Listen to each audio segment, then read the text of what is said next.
at Chavez Airport in Lima, Peru, on the burial of former President Ferdinand Marcos, and he said, "Hopefully, both sides will exercise maximum tolerance and come to terms with the burial of former President Ferdinand Marcos." In an additional statement to the Presidential Communication Office, he further said that he hoped everybody would find a space in their hearts to forgive and to set free those who had hurt or injured them. The decision to bury the late President Ferdinand Marcos today is a personal decision of the Marcos family. We respect their choice of date for the interment. The Supreme Court lifted the status quo ante order and allowed the burial of the remains, and the President adheres to the ruling of the High Court. Government extended the necessary assistance in matters relating to protocol and honors. We understand that there is a segment of society against the burial at the libingan ng mga bayani. The President fully understands this and has allowed any form of mass action as long as it is legal, peaceful, and in accordance with the law. In the past, he has said, "Let history judge, but I will do what is legal," and the Supreme Court has ruled that it is. End of statement. Questions, please. Yes? Sir, good morning. Good morning. Was the President informed or consulted that the burial will take place today? As far as I know, he was not sure about the exact date, as far as I know. Do you think that there will be some adverse impact on the burial of the former president, which was timed, whether intentionally or not, on the president's arrival and participation in the APEC leaders meeting?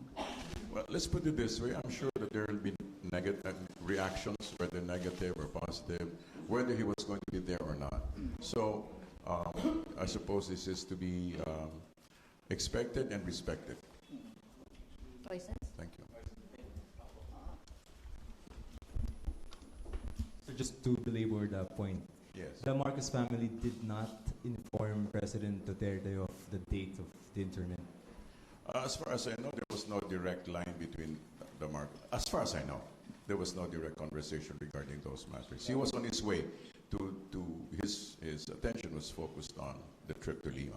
But of course, you need a considerable amount of time for government forces to render assistance, right? So that must have been communicated to what office? There were other agencies that were attending to the matter.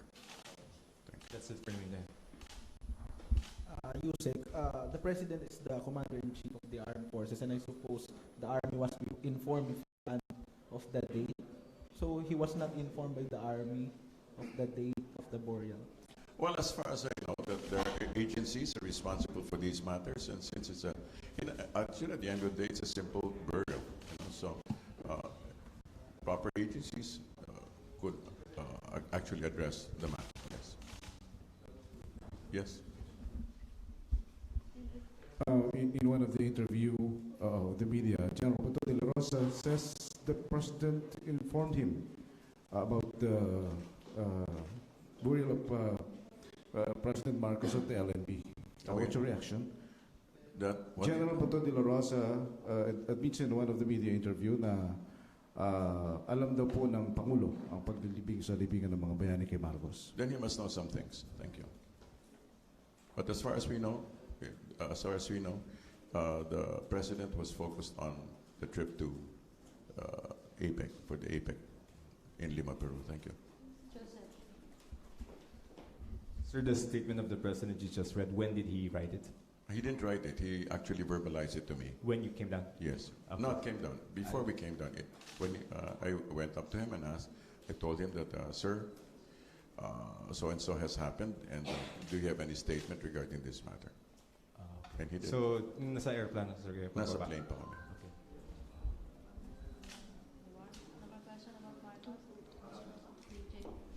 Okay. Sir, obviously there is going to be some suspicion that it was timed perfectly for the trip of President Duterte, the Marcos Bureau, and there is going to be some speculation that he may have avoided the backlash as a result of this timing. Well, whether he would have stayed or whether he left, there would always be some form of a comment. You know, one of the things that there were people were expecting that he would be there because this was supposed to be a campaign promise, but he was not there. So it just so happened that there are certain responsibilities as leader, and he does it. Sir, one of the reasons why so many people seem to be so affected or disturbed by this news is the sneakiness or Yes. the sneakiness, the perception that it was done like a thief in the night. That's a quote by some of the commentators. I doubt that there's nothing anything sneaky about the matter. In fact, it was part of his campaign promise, right?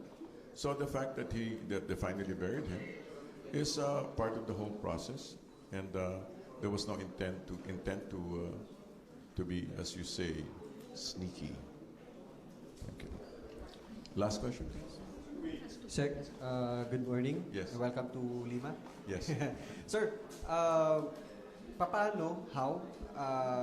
nalaman ng Pangulo yung paglilibing kay dating Pangulo Ferdinand Marcos at sino ang nag-inform sa kanya during the... Well, actually, I went up to him. I don't know if he knew about it, but when I went up to him, I assumed that I'm going by events. That's when he made a statement. So I assumed that was when he heard about it. For clarification, ito po ba yung... Come again? Yung lumapit po kayo sa kanya at napag-usapan nyo yung paglilibing na kay Ferdinand Marcos, ito yung galing na kayo ng Auckland patungo ng Lima? Kanina lang po. Upon arrival and then there was news coming from social media, and so we talked with Sec Martin. I went to the president, and I asked him. I informed him. He said this event has happened, and he said, "Do you have a statement?" So it was handled with regularity. Thank you. Last question. Yes. Was the president surprised when you told him that Marcos was buried today? Well, he certainly did not have a prepared statement, so I suppose he was surprised. Okay. Thank you. Any directive from the president kasi hindi may iwasan magkakaroon ng mga rally and may appeal kayo sa public regarding this? Yes, like the president said, the president said that he hopes that we might find a space in our hearts to be able to forgive and set free those who have hurt or injured us. Also, in a more elevated sense of logic, he said that he hoped that the burial would actually bring about a cycle of healing for the Filipino people, and it has been a few decades, and in fact, practically a new generation has grown up not really knowing about the Marcos years, and while we may put these things in perspective later, we certainly hope that the Filipinos will be able to move on and bring about of course, people resent, some people resent that statement about moving on, but I believe it is a reasonable thing to ask that the people do, after this event, that they would set aside differences and learn to build bridges, and that we might build a stronger nation, which we see the president attempting to do. It's a difficult situation. There are many concerns regarding the matter, but it's something that we hope that the Filipinos will be able to overcome and build a stronger, lasting nation. Microphone. Sec, kumusta po ang Pangulo sa kanyang biyahe? Hindi ba makaka-apekto sa kanya yung mga balitang nagagaling ngayon sa Pilipinas na medyo dami yung mga nagpupunta dahil sa mga hindi ba makaka-apekto sa kanya palo dito sa leader summit? The president is very grounded and a very centered person, and he in fact anticipated that there will be protests, that there will be negative perceptions, but he did say he allows it. He himself gives space for resistance. So po yung mahabang biyahe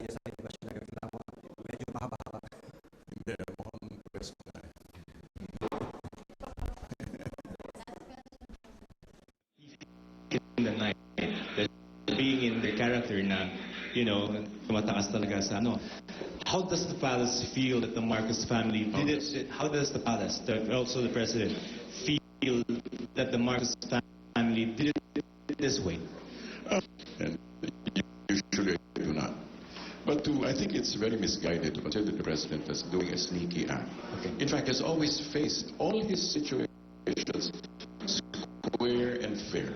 This is, I do not say this is a minor event, but this is a putting an end to. And I think it's a very courageous. The fact that he has allowed is actually a very courageous act already. But I think the manner, the manner of what? the burial, na sekreto, tapos biglang sumipot na lang ng The burial belongs to the Marcos family, and he's being given a soldier's burial. So it is their private affair. And however they wanted to do it, it's out of the president's hand. It is the family's concern. Okay, fair enough. Secretary, do you think the Marcos family should apology once and for all? Should apology once and for all to diffuse or to erase all the hatred?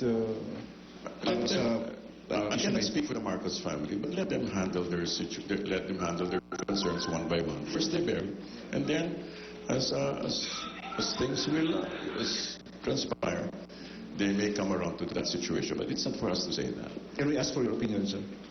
If they should apologize. In this case, I have no opinion. Thank you. Yeah, and it will have to take its own natural course. Thank you. So, ang sinasabi po ng palasyo yung pangyayari po ay responsibilidad lang ng mga Marcos at hindi po ito cargo ng gobyerno. I believe that the president has done his part, and then the Marcos is also. The actual burial itself belongs to the Marcos family. Thank you, sir. Thank you very much. Thank you for accommodating.